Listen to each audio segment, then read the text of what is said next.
अस्सलामुअलैकुम, आप देख रहे हैं समा। मैं हूं सहरिश फरहान और मैं हूं सबा शेख। साल 2021 का आखिरी सूरज गुरूब होने को है। ऐसे में हर किसी ने आखिरी रोज को मुनफरिद और यादगार बनाने के लिए काफी जतन किए हैं। नुमाइंदा समा आयशा अता अब से कुछ देर पहले एक ऐसी फैमिली के साथ थी। उन्होंने कैसे नए साल को खुशामदीद कहा, ये हम उनसे जानते हैं। बताइए आयशा। जी बिल्कुल, साल 2021 का इख्तिताम होने को है और साल 2022 की आमद है। सिर्फ चंद घंटों का इंतज़ार बाकी है, उसके बाद हम सब जो हैं वो एक नए साल में कदम रखेंगे। और अभी इस वक्त मैं टॉप रूफ के ऊपर मौजूद हूँ और अब से कुछ देर पहले जो है वो सूरज गरूब हुआ है। कुछ मनाजिर जो हैं वो आपको भी हम लोग दिखाएंगे। आप देख सकते हैं यहाँ पर सूरज जो है वो गरूब हो रहा है। और इस वक्त मैं जिस फैमिली के साथ मौजूद हूँ, वैसे तो साल के आखिरी दिन हर घर में जश्न का समा होता है क्योंकि नए साल की जो है वो बहुत ज़्यादा खुशी होती है। लेकिन जिस फैमिली के साथ मौजूद हूँ उसकी खास बात यह है कि इस घर में आज एक नहीं बल्कि दो लोगों की बर्थडे है और यहाँ पर बाकायदा टॉप रूफ के ऊपर जो है वो केक का एहतमाम किया गया है ताकि अच्छे तरीके से इसको सेलिब्रेट किया जाए। जिनकी बर्थडे है हम उनसे भी बात करते हैं। पिछले कुछ सालों से कोविड की वजह से उस तरह से बर्थडे सेलिब्रेट नहीं हो पा रहा था, तो इस बार हमने थोड़ा अलग करने के लिए सूरज के साथ हमने अपने रूफ टॉप पे बर्थडे सेलिब्रेट। जी बिल्कुल, कुछ बड़ों से भी हम बात कर लेते हैं, इनसे भी पूछ लेते हैं। ये बेहतरीन हमारे नए साल की दुआओं के साथ के हमारे जो बाशऊर लोग हैं इस मुल्क को तरक्की दें। अच्छा बिल्कुल, आपने सुना कि घर के जो बुजुर्ग हैं वो नेक तमन्नाओं का इजहार करें और केक कटिंग की जो सेरेमनी है वो यहाँ पर हो रही है और सबके चेहरों पर जो है वो इस वक्त मुस्कुराहटें हैं और अच्छे तरीके से जो है वो उसको सेलिब्रेट किया जा रहा है। और साथ ही साथ अब से कुछ देर पहले इन लम्हात को जो है वो कैमरे की आंख में भी मुकीद किया जा रहा था। उनका यही कहना था कि साल का चूँकि एख्तिताम होने के लिए जा रहा है तो कुछ इस तरह से उसको यादगार बनाए कि पूरा साल जो नया आने वाला साल है उसमें उनको याद रहे। सो ये सेलिब्रेशन जो है वो इस तरह से इनको याद रहेगी। जी, साल 2021 का सूरज तल्ख और शीरी यादें समेटे गुरूब हो गया। आपसे कुछ देर पहले ठट्टा के क्या मनाजिर थे, साथी एंकर फैसल करीम से जानते हैं। ये साल 2021 का आखिरी सूरज जो कि अब डूब रहा है। हम मौजूद हैं इस वक्त ठट्टा में और जैसे कि आप मेरे रकम में देख सकते हैं कि साल 2021 का सूरज अपनी तमाम तर परेशानियों, मुसीबतों और आलाम को समेटता हुआ तकरीबन गुरूब हो चुका है। उम्मीद है, दुआ है उस खुदा बारी ताला से कि साल 2022 का सूरज जब तुलू होगा तो अपने साथ नई उमंग, नई तरंग, नए जज्बे और नए वलवले के साथ तुलू होगा। तो इस दुआ के साथ कि खुदा करे मेरी अर्ज़े पाक पे उतरे वो फसले गुल जिसे कभी अंदेशा ज़वाल ना हो। बिल्कुल, और हम फैसल की बात से बिल्कुल मुत्तफिक है। तो मुल्क भर की तरह कराची में भी साले 9 के जश्न के मौके पर हवाई फायरिंग से कई अफराद जान से हाथ धो बैठते हैं। स्टार क्रिकेटर शाहिद आफरीदी ने आवाम से हवाई फायरिंग ना करने की अपील की है। रिपोर्ट आपको दिखाते हैं। ये जश्न नहीं दरिंदगी है, मगर रीत इस नगर की है और जाने कब से है। नए साल के इस्तकबाल के नाम पर इसी तरह अंधाधुन फायरिंग की जाती है। ये दरिंदगी नुमा शौक बच्चों को यतीम कर जाता है, माओं की गोदें उजाड़ देता है, बाप अपने जिगर के टुकड़ों को कब्रों में उतारने के मरहले से गुजर जाते हैं। मगर ये सब रीत इस नगर की है और जाने कब से है। लोग ये सारे अलमिये देखते हैं फिर भी बाज नहीं आते। मुआशरे का इतना बड़ा हिस्सा इसमें मुलव्विस हो जाता है कि कोई रियासत और सरकारी मशीनरी रोक नहीं पाती। हम इनके खिलाफ 324 का पर्चा देंगे, वो अटेम्प्ट टू मर्डर का हैवी पर्चा होता है। जो भी होगी उसके खिलाफ हम बिल्कुल कार्रवाई की जाएगी। लोगों को खुद इस खूनी तमाशे से रुकना होगा। समा के डायरेक्टर स्पोर्ट्स शाहिद आफरीदी ने भी अवाम से अपील की है।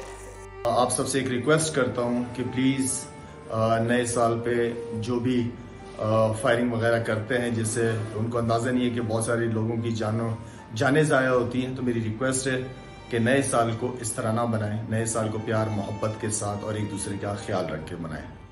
ये दरिंदगी कई घरों में नए साल के पहले दिन पर मातम की सफ़ें बिछा देती है और लवाहिकीन सवाल करते रह जाते हैं कि वो किस खता पे मारे गए। मुजम्मत करते हैं मगर ये पागलपन है कि नहीं थमता। इस्लामाबाद हाई कोर्ट ने नए साल के इस्तकबाल के मौके पर आतिशबाजी रोकने की दरख्वास्त मुस्तरद कर दी। चीफ जस्टिस अतहर मिनल्ला कहते हैं अवाम को लुत्फानंदोज होने दें। जिले इंतजामिया ने शहर इक़्तिदार में डबल सवारी पर पाबंदी आयद कर दी। मजीद तफसीलात बता रहे हैं सोहेल रशीद। नए साल की खुशी मनाने पर पाबंदी नहीं, मगर हुल्लड़बाजी की इजाजत नहीं दी जा सकती। इस्लामाबाद हाई कोर्ट ने अपने फैसले और जिले इंतजामिया ने एलामिया के जरिए वाज़ेह कर दिया। इस्लामाबाद हाई कोर्ट ने न्यू ईयर नाइट पर आतिशबाजी रोकने की दरख्वास्त नाकाबिल समाअत करार दे दी। चीफ जस्टिस अतहर मिनल्लाह ने रिमार्क्स दिए कि ये सारी दुनिया में होता है, सिर्फ यहाँ नहीं हो रहा, पब्लिक को एंजॉय करने दें। ये तो अब सऊदी अरब में भी हुआ है। न्यू ईयर नाइट पर आतिशबाजी के लिए डिप्टी कमिश्नर इस्लामाबाद का NOC वापस लेने की इस्तदा एक शहरी ने की थी। जिले इंतजामिया ने इस्लामाबाद में नए साल पर हुल्लड़बाजी रोकने के लिए 5 घंटों के लिए डबल सवारी पर पाबंदी आयद कर दी है। नोटिफिकेशन के मुताबिक पाबंदी का इत्तलाक आज रात 9 बजे से 2 बजे तक होगा। वज़ीर आज़म इमरान खान से चेयरमैन PCB रमीज़ राजा ने मुलाकात की। इस मुलाकात में वज़ीर आज़म ने इस्लामाबाद में क्रिकेट स्टेडियम की तामीर की मंजूरी दे दी है। बात करेंगे नुमाइंदा खुसूसी अब्बास शब्बीर हमारे साथ हैं। अब्बास, ये तो बड़ी अच्छी खबर है।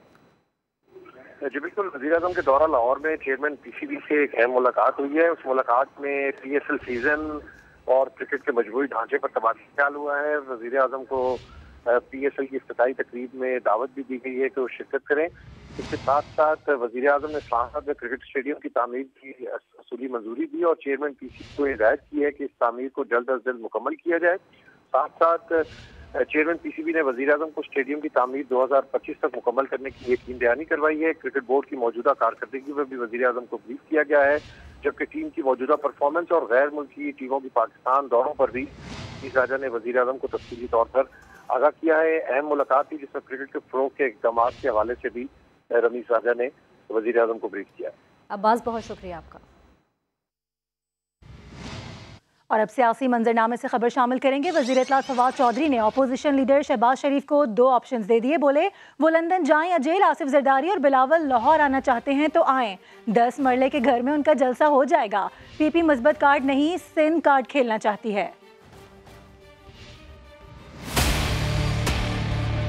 शहबाज शरीफ साहब के पास सिर्फ 2 ही ऑप्शंस हैं, वो लंदन कब जाते हैं या वो जेल कब जाते हैं। उनको लगता है कि मैं डूब रहा हूँ तो पूरा पाकिस्तान ही डूब रहा है। शहबाज शरीफ साहब जो है वो फिक्र ना करें, अवाम पाकिस्तान तहरीक इंसाफ के साथ खड़ी है। पोजीशन की जो मेन लीडरशिप है वो तो इतनी मायूस है कि वो असम्बली में ही नहीं आई। कह रहे थे कि कोई 29 लोग जो हैं वो PTI के राब्ता कर रहे हैं नून लीग से और अपोजिशन से। पता चला कि सारी अपोजिशन ही PTI से राब्ते में है। पहले कह रहे थे नवाज शरीफ जो है वो खुद वापस आएंगे। जब हमने कदम बढ़ाए हैं कि नहीं आपने वापस नहीं आना, हम लेके आते हैं, आप सारे घबरा के फिर बिल में घुस गए हैं। हम तो चाहते हैं कि लाहौर हाई कोर्ट इसके ऊपर मूव करे और जल्द अज जल्द नवाज शरीफ को वापस लाया जाए। जरदारी साहब और बिलावल साहब जो हैं अगर वो लाहौर आना चाहते हैं तो वो आ जाएं, यहाँ पे जलसा करें। 10 मरले के घर में उनका जलसा हो जाएगा। सेहत कार्ड आप सिंध के जो लोग हैं उनको क्यों आपने उनसे महरूम रखा हुआ है? वो सिर्फ हर दफ़ा सिंध कार्ड खेलना चाहते हैं, वो कोई मुस्बत कार्ड नहीं खेलना चाहते। ये अगर इमरान खान वज़ीर आज़म ना होता तो पाकिस्तान बैंकक्रप्ट हो गया था। आज ये अगर आज पाकिस्तान फ्लोट कर रहा है तो ये इमरान खान की वजह से पाकिस्तान इतना बड़ा कर्जा देने के बावजूद अपने पाँव पे। पाकिस्तान में खामोश इनकलाब आ रहा है। लाहौर में नया पाकिस्तान कौमी सेहत कार्ड की तकरीब से वज़ीर आज़म इमरान खान का खिताब। वज़ीर आला उस्मान बुज़दार और वज़ीर सेहत यास्मीन राशिद को खिराजे तहसीन पेश किया। कहा हम फलाही रियासत की बुनियाद बनाने के लिए मसरूफ़ है। वज़ीर आज़म ने 2 टोक ऐलान कर दिया कि अगर डिस्ट्रिक्ट अस्पतालों में सरकारी डॉक्टर नहीं जाते तो उन्हें बंद कर दिया जाएगा। कायदे हिज़्ब इख्तिलाफ शहबाज शरीफ कहते हैं इमरान नियाज़ी ने मुआशी जंग में IMF के सामने हथियार डाल दिए हैं। स्टेट बैंक की चाबियां IMF को देने और मिनी बजट के तबाहकुन असरात आने वाले वक्त में सामने आएंगे। सदर मुस्लिम लीग नून और कायदे हिज़्ब इख्तिलाफ शहबाज शरीफ ने अपने बयान में कहा कि मिनी बजट से मुआशी गाड़ी का इंजन सीज कर दिया गया है। बेरोजगारी और महंगाई के जिम्मेदार इमरान नियाज़ी एंड कंपनी होगी। सिर्फ यही नहीं, आपको बताएं कि मिनी बजट बच्चों पर भी भारी पड़ेगा। टैक्सों में इजाफे से बच्चों का दरामदी दूध ही महंगा नहीं हो रहा, टॉफ़ी चॉकलेट्स के रेट भी बढ़ेंगे। बच्चों को गैर मुल्की साइकिल चलाने का शौक भी महंगा पड़ेगा। इस्लामाबाद से रिपोर्ट करेंगे शकील अहमद। मिनी बजट खवातीन के लिए जेवरात और ब्यूटी पार्लर में सजने संवरने के अखराजात बढ़ने की बुरी खबर है लाया तो बच्चों के लिए भी कोई खुशगवार संदेशा नहीं आया। नन्हे बच्चों का दरामदी दूध मिनी बजट से महंगा होने का तो कई रोज से चर्चा था। इंपोर्टेड टॉफियों, chocolate, lollipop, jelly, ketchup, cake और बिस्किट पर टैक्स भी 7 और 12% से बढ़ाकर 17% कर दिया गया। गैर मुल्की साइकिल के शौकीन बच्चे भी मिनी बजट की जद में आएंगे। इम्पोर्टेड साइकिल्स पर टैक्स की रियायत भी खत्म कर दी गई और साइकिल्स पर पूरा 17% सेल्स टैक्स आयद करने की तजवीज़ है। हुकूमत को पार्लियामेंट से मिनी बजट पास नहीं कराने देंगे। पीपल्स पार्टी ने तबलीग जंग बचा दिया। नवीद कमर कहते हैं बिल पर वोटिंग के वक्त अपोजिशन की नंबर गेम पूरी होगी। शाजिया मरी कहती हैं हुक्मरानों के ये बयाना सफेद झूठ है कि मिनी बजट का आवाम पर असर नहीं होगा। इस्लामाबाद से रिपोर्ट कर रहे हैं Abbas Shabbir. Mini budget bill पर पीपल्स पार्टी का रद्द-ए-अमल सामने आ गया। इस्लामाबाद में शाजिया मरी के साथ प्रेस कॉन्फ्रेंस करते हुए जियाले रहनुमा नवीद कमर का कहना था बिल आसानी से मंजूर नहीं होने देंगे। जो पाकिस्तान में भी बनता है उस पे भी टैक्स लगा के अब उनके बच्चों से भी वो जो है वो दूध छीन रहे हैं। आपने वो बेचारे जो तंदूर वाला है उसको सिर्फ इसलिए छोड़ा है कि वहाँ FBI वाला पहुंच ही नहीं सकता। शाजिया मरी ने मिनी बजट के हवाले से हुकूमती दावों को झूठ का पुलंदा करार दे दिया। इनके जो बयानात हैं कि पाकिस्तान सस्ता तरीन मुल्क है, पाकिस्तान में महंगाई नहीं है, पाकिस्तान में तेल और डीजल सबसे सस्ता मिलता है, इस तरह के फजूल बयानात हम रोज इन नाअहल नालायक हुक्मरानों से सुनते हैं। जियाले रहनुमाओं का कहना था कि तब्दीली सरकार ऑर्डिनेंस पर ऑर्डिनेंस लाकर पार्लियामेंट की बेतौकीरी कर रही है। हुकूमत को कानून साजी करनी है तो पार्लियामेंट का रास्ता मौजूद है। लाखों रुपए की शॉल पहनने वालों के मुंह से गुर्बत की बातें अच्छी नहीं लगती। शहबाज गिल की सियासी हरीफों पर कड़ी तनकीद। कहा हेल्थ कार्ड शहबाज शरीफ, मरियम नवाज और हमजा शहबाज को भी भेज रहे हैं ताकि किसी को इलाज के लिए लंदन न जाना पड़े। मजीद सुनते हैं। कल एक बीबी, मेरी एक बहन है मीसरी, कल वो गुर्बत का एहतजाज कर रही थी शॉल पहन के 4 लाख रुपए की। वो पहले मरियम बाजी ने पहनी थी, मरियम सफदर साहबा ने, अब पता नहीं उन्होंने इन्हें दी है आगे, एज ऑफशोर कंपनी है, इन्होंने अपनी खरीदी है। हमारी बहन जो है उसकी उंगली तोड़ दी इन्होंने। तो जो लोग लाखों रुपए की शॉलें पहनते हैं उनसे कोई पूछे आपके मुंह से अच्छी नहीं लगती गुर्बत के खिलाफ एहतजाज? आपकी मचाई हुई गुर्बत को ही तो आज सामना कर रहे हैं। हमें वो आदमी बता रहा है जो बच्चों की टाफियों का साइज कम करके 1 अरब 40 करोड़ का जिसने मुनाफा बनाया पिछले साल में, बच्चों का लूटता है, बच्चों की टाफियों में से वजन खाता है। ये ऐसा ज़कूटा जिन है बिल बतौड़ी का। ये हेल्थ कार्ड मरियम सफदर को भी भिजवा रहे हैं, उनके शौहर कैप्टन सफदर को भी भिजवा रहे हैं, शहबाज शरीफ को भिजवा रहे हैं, हेल्थ कार्ड हमजा शहबाज को भिजवा रहे हैं। अब किसी को लंदन इलाज कराने के लिए नहीं जाना पड़ेगा। इमरान खान की हुकूमत ने IMF के आगे घुटने टेक दिए हैं। लीगी रहनुमा मिफ्ता इस्माइल की कराची में न्यूज़ कॉन्फ्रेंस। कहा हमारी हुकूमत होती तो कभी अद्वियात और बच्चों के दूध पर टैक्स न लगाते। 3.5 साल में PTI की हुकूमत हर बजट के बाद मिनी बजट लेकर आई है और 2000 अरब रुपए के नए टैक्सेस लगा दिए हैं। IMF के सामने जिस किस्म के इमरान हुकूमत ने घुटने टेके हैं उसकी पाकिस्तान में नज़ीर नहीं मिलती। और मैं आपको कसम से बता रहा हूँ कि अगर हमारी हुकूमत होती तो हम बच्चों के दूध के ऊपर टैक्स नहीं लगाते, हमारी हुकूमत होती हम दवाइयों के ऊपर टैक्स नहीं लगाते। मुल्क की मुआशी सूरत हाल कब बेहतर होगी, महंगाई में कमी कब आएगी? वज़ीर इत्तलात ने नई डेडलाइन दे दी। बोले अगले बरस अगस्त से सितंबर तक सूरत हाल बेहतर हो जाएगी। 4 माह में महंगाई कम हो जाएगी। फाइनेंस बिल पेश होने के बाद रुपए की कदर में बेहतरी आई। बिल पेश होने के बाद डॉलर की और डॉलर रुपये कीमत जो है वो उसमें पैरिटी जो है वो बेहतर हुई है, रुपए की कीमत जो है वो इजाफा हुआ है। इससे भी आपको अगले 3-4 महीनों में महंगाई जो है वो टूटने में मदद मिलेगी। तो हमारी अपनी सब्जियां वगैरह हैं वो सस्ती होना शुरू हो गई हैं और अब जो बाकी हमारी जो चीज़ें हैं वो भी आप देखेंगे कि अगले 1-2 महीनों में वो भी सस्ती होना शुरू हो जाएंगी। अगस्त सितंबर तक आप देखेंगे कि पाकिस्तान की मुआशी हालत भी बहुत बेहतर होगी। बिजली सार्फिन के लिए अच्छी खबर। नेपरा ने 3 माह के लिए बिजली 99 पैसे फी यूनिट सस्ती करने की मंजूरी दे दी। इस सहूलत से के इलेक्ट्रिक सार्फिन महरूम रहेंगे। नेपरा ने बिजली सस्ती करने की मंजूरी माली साल 2021 की आखिरी छमाही एडजस्टमेंट कीमत में दी है। नेपरा का फैसला नोटिफिकेशन के लिए वफाकी हुकूमत को भिजवा दिया गया है। इससे सार्फिन को 22 अरब 48 करोड़ रुपए का रिलीफ मिलेगा। और अभी खबर यह है कि वज़ीर आज़म की ख्वाजा आसिफ के खिलाफ हत्या के इज्जत के दावे की समाअत के लिए ई-लिंक के जरिए इस्लामाबाद की ज़िला अदालत में पेशी की वीडियो मंजर आम पर आ गई। इमरान खान ने हर बात सच सच बताने का हलफ लिया, अपने बयान हल्फी की तस्दीक की। तफसीलात बता रहे हैं अब्बास शब्बीर इस रिपोर्ट में। अल्लाह की कसम खा के कहता हूँ, जो कुछ कहूँगा सच कहूँगा। अगर कोई झूठ बोलूँ और बात छुपाऊँ तो अल्लाह ताला मुझसे नाराज हो। वजीर आजम इमरान खान से एडिशनल डिस्ट्रिक्ट एंड सेशन जज इस्लामाबाद के सामने ई लिंक पर समाअत के आगाज पर किसी भी आम साइल की तरह हक गोई का हलफ लिया गया। इसके बाद बयान हल्फी की तैयारी के अमल की तस्दीक का मरहला आया। जी आपका एफिडेविट एंड एविडेंस है? जी जी। इस पर जो सिग्नेचर्स हैं वो आपके हैं? जी मेरे से। इमरान खान से ख्वाजा आसिफ के खिलाफ हत्या के इज्जत के दावे के हवाले से उनके बयान हल्फी के मंदरजात की भी तस्दीक कराई गई। And you say that all this is correct and true to the best of your knowledge and belief? Ji, to the best of my knowledge is true. वजीर आजम ने इसके बाद जज से रुखसत की इजाजत मांगी। Thank you. You can go. We can go now. Yes sir, you can go now sir. Thank you so much sir. Thank you Your Honor. वजीर आजम 17 दिसंबर को ई लिंक के जरिए एडिशनल डिस्ट्रिक्ट एंड सेशन जज के सामने पेश हुए थे। इमरान खान ने ख्वाजा आसिफ के खिलाफ शौकत खानम ट्रस्ट पर इल्जामात के हवाले से हत्या के इज्जत का दावा दायर कर रखा है। अब्बास शबीर, समा, इस्लामाबाद। इलेक्शन कमीशन अरकान की तैनाती पर तनाज़ा, हुकूमत और अपोजिशन में डेड लॉक बरकरार है। लीगी रहनुमा राना सनाउल्लाह कहते हैं कि 2 नाम शॉर्टलिस्ट किए थे, मगर फवाद चौधरी कहते हैं पंजाब उन्हें दे दे, जिसके बाद कोई बात आगे नहीं बढ़ सकी।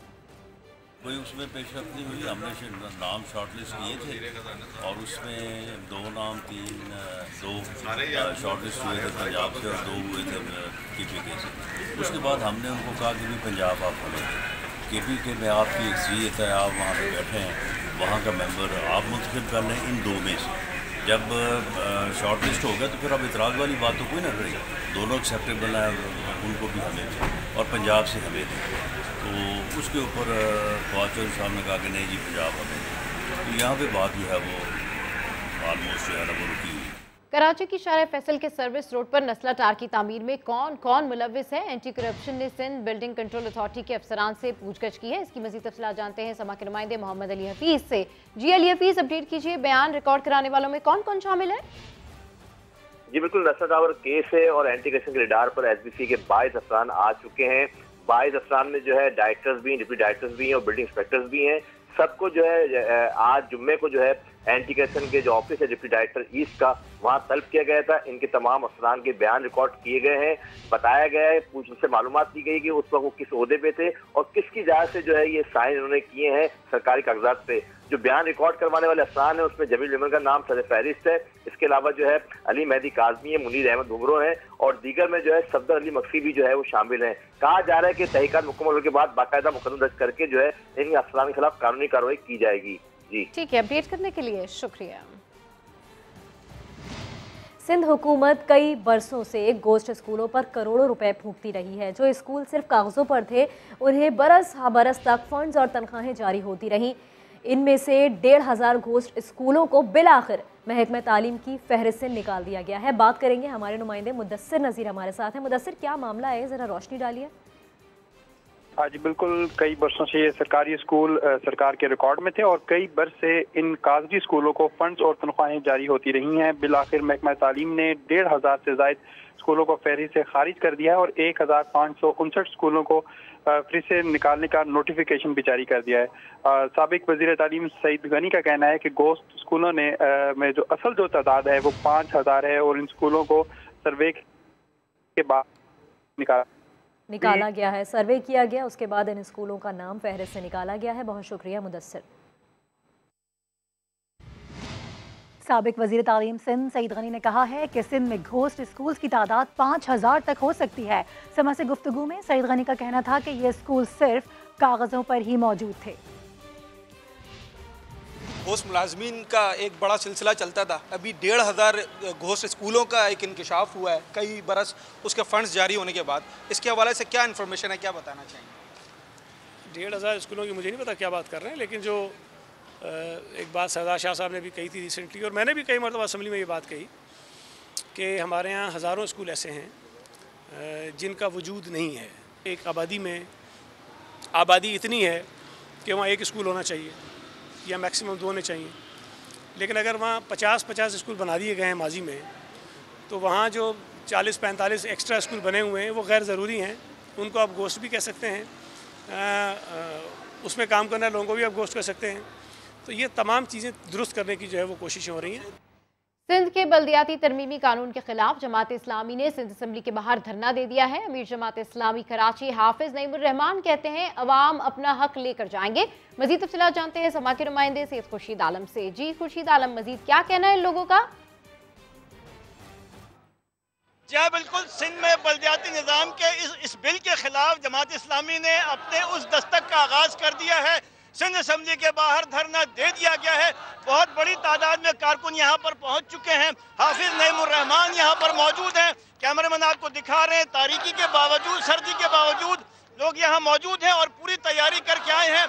कई रोज तक ये धरना चल सकता है और ये उस वक्त तक चल सकता है जब तक कि इस बल्दियाती बिल को वापस नहीं लिया जाता, ऐसा कहना जमात इस्लामी के जिम्मेदारों का। मुख्तलिफ इलाकों से टोलियों की शक्ल में लोग यहाँ पे पहुंचे हैं। सिंध असम्बली के दरवाजे बंद कर दिए गए हैं। कारकुन आज रात भी यहाँ रहेंगे। नमाज मगरिब यहीं पर अदा की गई थी, इशा भी यहीं अदा की जाएगी, सुबह फजर की नमाज भी यहीं अदा की जाएगी।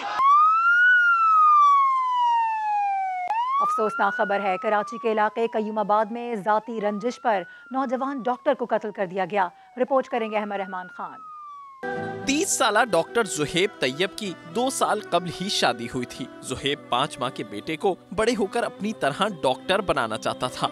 7 दिसंबर की रात क्लिनिक से घर वापसी पर अकरम और उसके बेटों ने घर के चंद कदम के फासले पर डॉक्टर जुहेब पर गोलियां चला दी। अकरम ने मारा है, साथ उसके 2 बेटे थे, फहीम था, उमर था, उन तीनों ने मारा है।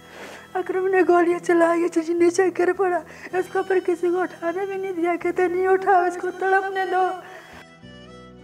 जुहेब की बहन की साल 2018 में अकरम के बेटे से शादी हुई थी। चंद माह में अलैदगी हो गई। बच्चे की पैदाइश के बाद से अकरम अपने पोते की हवालगी का मुतालबा कर रहा था, लेकिन जुहेब और उसके अहले खाना इनकार कर चुके थे। अहले खाना के मुताबिक इसी रंजिश में अकरम ने फायरिंग करके जुहेब की जान ली है। मकतूल की बहन कहती है तफ्तीशी अफसर भी कातिलों के साथ मिला हुआ है।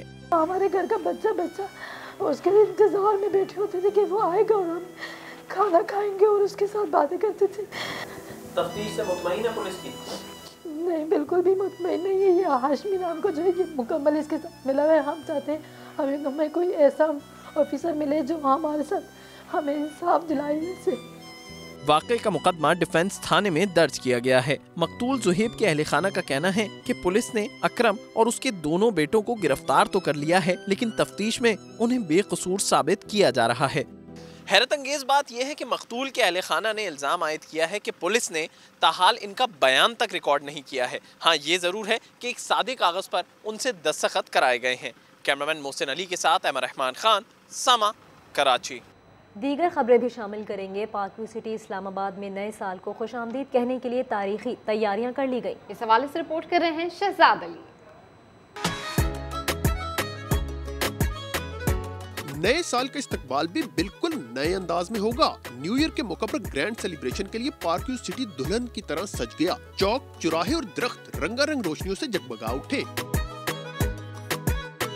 नए साल के मौके पर ग्रैंड लाइट शो के लिए 8 किलोमीटर तक बरकी रोशनियों का जदीद निजाम नस्ब कर दिया गया। शहरियों की तफरीह के लिए मजीद क्या कुछ होगा ये भी जान लें। फायरवर्क्स और लाइट शो करने जा रहे हैं। लाइट शो के अंदर बहुत सारे नए प्रोग्राम हैं जो आज तक हमारे शहरियों ने नहीं देखे होंगे, जिसमें 3D मैपिंग है, जिसमें होलोग्राफिक प्रोग्राम है और यहाँ पे एंटरटेनमेंट के बेशुमार प्रोग्राम है। फैमिलीज़ के लिए यहाँ पे हमने खाने पीने का बहुत अच्छे स्टॉल्स बंदोबस्त किए हैं। न्यू ईयर के अंदर हमने ये जो एक्टिविटी प्लान की है वो हम लोगों को थोड़ा एंटरटेन करना चाहते हैं। अगर फैमिलीज इस इवेंट पे नहीं आएंगी तो यकीनन एक बहुत बड़ी अपॉर्चुनिटी मिस करेंगी। गुज़श्ता साल की तकरीबात को याद रखते हुए शहरी इस साल भी पार्कव्यू सिटी में साले नौ के इस्तकबाल के लिए बेताब हैं। बिल्कुल, मैं लास्ट ईयर पार्कव्यू सिटी में फायरवर्क्स को एंजॉय करने आई थी। It was an amazing event. Obviously it's going to be doubled and last time तो बहुत फन किया था और इस टाइम हम फैमिलीज को लेके आएंगे। पार्कव्यू सिटी तो हर दफ़ा कुछ ना कुछ नया ही लेके आता है। लास्ट ईयर भी मैं न्यू ईयर इवेंट पे आया था और इस दफ़ा तो मुझे लगता है कि इस दफ़ा उससे भी ज़्यादा अच्छा रहेगा। पार्कव्यू में जगह जगह जगमगाते बरकी कुमकुमे नए साल से वाबस्ता उम्मीदों का इस्तारा है। पार्कव्यू सिटी इस्लामाबाद में तैयारियां देखकर लगता है इस बार इस्लामाबाद में भी नए साल का इस्तकबाल बिल्कुल नए तरीके से होने वाला है। कैमरामैन हबीबुल हसन के साथ शहजाद अली, समा, इस्लामाबाद।